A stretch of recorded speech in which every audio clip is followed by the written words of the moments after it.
tuje kugushimira mukiza mwiza, tugushimira imbabazi zawe, uhora utugirira buri munsi, tubeshejweho n'imbabazi zawe.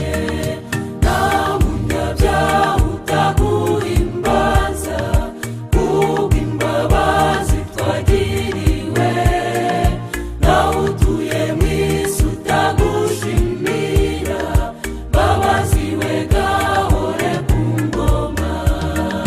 Nta munyabyaha utaguhimbaza kubw'imbabazi twagiriwe, nawe utuye mu isi utagushimira, Mbabazi we gahore ku ngoma.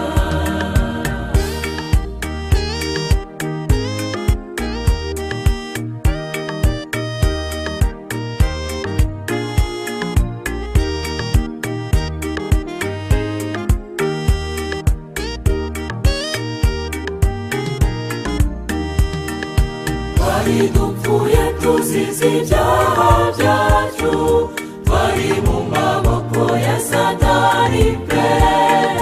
Mbabazi ati ngiye kubacungura, arabambwa maze turabamburwa.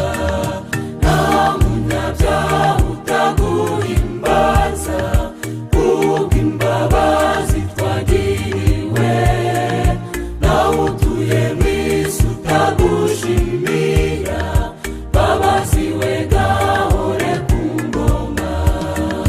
Nta munyabyaha utaguhimbaza kubw'imbabazi twagiriwe, nawe utuye mu isi utagushimira, Mbabazi we gahore ku ngoma.